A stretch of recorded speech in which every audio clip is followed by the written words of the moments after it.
janji yang gue minta ke bokap itu salah satunya adalah jangan bikin dia nangis. Janjinya dulu. Cak, pasti lu sebagai anak Ngomong kok, ya maafin papa ya kak, papa mungkin bukan orang tua yang terbaik. Papa juga nggak mau jangan sampai jadi nanti putus hubungan, jangan sampai nanti papa sama anak-anak jadi kayak nggak kenal. Jadi tetap berhubungan baik lah. Cuman mungkin kalau sama bunda kayaknya belum bisa. Tapi kalau aku sih mungkin sebagai perantara kali ya, berhubungan baik sebagai perantara antara aku dan adik-adik dan aku sama bunda juga nggak apa-apa. Cak, tapi ayah Pasha sendiri menguatkan lu juga nggak sih sebagai apalagi anak pertama yang lu harus menjagain bunda gitu, apalagi di tengah kondisi yang seperti ini yang dibutuhkan gitu. Ayah Pasha suka ngasih masukan itu nggak? Oh dia ngomong, tahu nggak ini kasus ini? oh dia ngomong, jagain bunda kak. Mungkin dia nggak banyak ngomong karena dia tahu gue udah siap kali itu ngadep ini kali ya. Jadi udah nggak perlu banyak yang harus diomongin lagi gue dari bokap dari ayah Pasha gitu. Dia lebih ke support ini aja sih, moral aja sih. Dan lebih ngobrol sama gue juga. Berarti ayah tahu kasus ini tahu? Karena sebelum mengambil ini kan yang pasti akan ada gesekan-gesekan nih ke ayah. Jadi waktu itu gue sempat nelfon ayah dulu, ayah ini ada problem gini. Oh ya udah aman kak, yang penting kamu jaga lo tuh bundamu tuh, udah kamu udah gede. Kesha mungkin kan sebagai anak laki-laki melihat mama seperti ini seperti apa sih mungkin menyikapinya? Menyakapinya sedih lah pasti, sedih. Makanya ini bunda aku suruh jalan-jalan dulu biar dia nggak pusing, karena kan kebetulan masih sibuk juga alhamdulillah sampai awal tahun, jadi nggak bisa terlalu sama bunda cuma bisa di rumah doang. Jadi lebih berusaha mengembalikan senyum bunda dulu aja deh sebagai anak, karena cuma itu yang bisa gue lakukan. Saya kan ini 2 kali dari Kesha sendiri, dari mental Kesha sebagai anak dropnya itu seperti apa sih Pak? Ada seperti itu nggak? Jujur pas awal ya, pas dengar awal sudah ditalak 1 gue drop, nangis. Tapi akhirnya ketemu teman-teman gitu kan, ketemu sahabat-sahabat, ngobrol, cerita, malah jadi lucu miris gitu loh, kayak gue ngalamin 2 kali berarti perceraian deh. Ketawa ya udah nggak ada beban lagi. Tapi Kesha ini kan yang kedua kalinya ya, tapi nyangka nggak sih sebenarnya awalnya Papa Gunawan tuh bakal melakukan hal yang sama lagi gitu?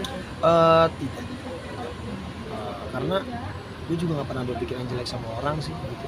Tapi mungkin sosok Papa Gunawan di mata Kesha sendiri sebagai anak. Oh baik sekali, dia orang yang sangat pengertian, apalagi soal agama ke anak-anaknya.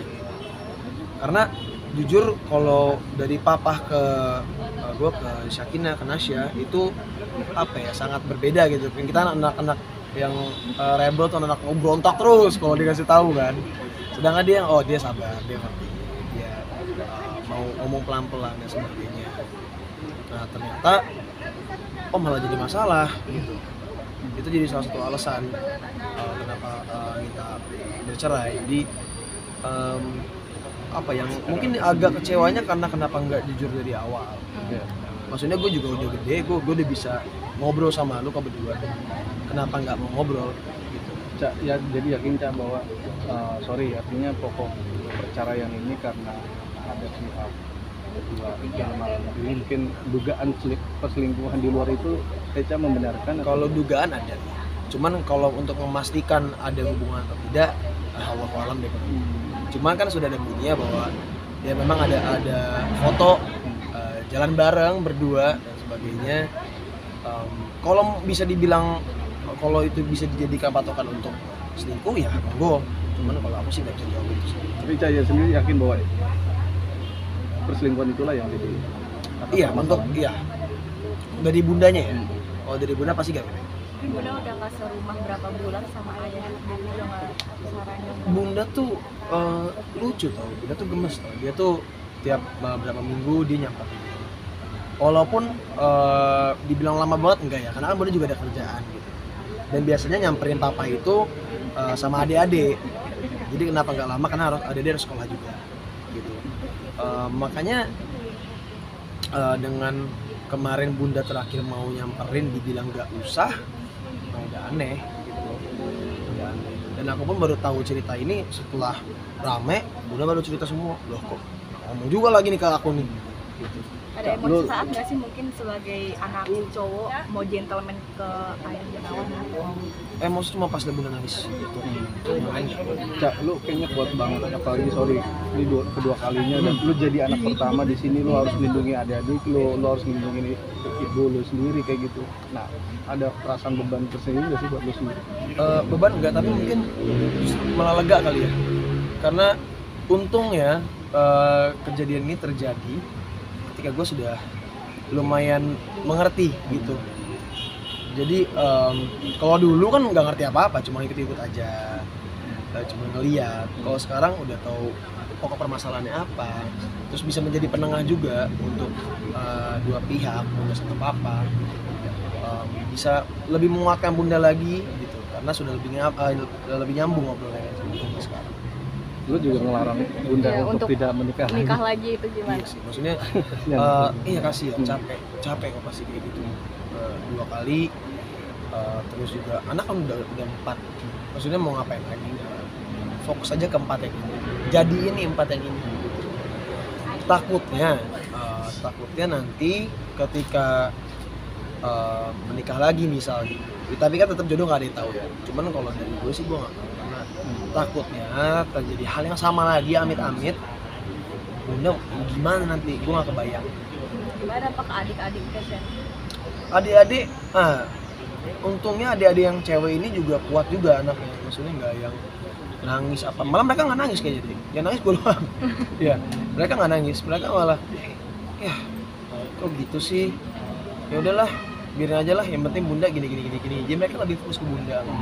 Pernah nggak sih kayaknya saat kamu mental kamu down kayak pernah kayak memutuskan untuk mengakhiri hidup, kan banyak anak-anak itu seperti Wah, itu. aku bukan anak Gen Z, aku bukan anak ini mental health, jadi aku santai, nggak ada yang kayak gitu. Justru kalau galau kepikiran malah main, pemikirannya malah main, bukan yang mikir jauh mau ngapa-ngapain, mau menyelamatkan diri sendiri, nggak ada. Malah belanja biasa kalau menyenangkan diri sendiri kan poinnya. Kemarin juga sempat lesix juga nih, seperti apa sih mungkin perjalanan lesix? Iya, makanya kemarin pusing kan, lasik mata, lebih tercerahkan ternyata akhirnya setelah lasik gitu. Ya jadi nggak perlu, biasa pakai kacamata gini-gini tiap wawancara nih, sekarang udah enggak. Ya alhamdulillah lah. Ya kan, wah mau ngutip ayat saya kayak ustadz beneran nih.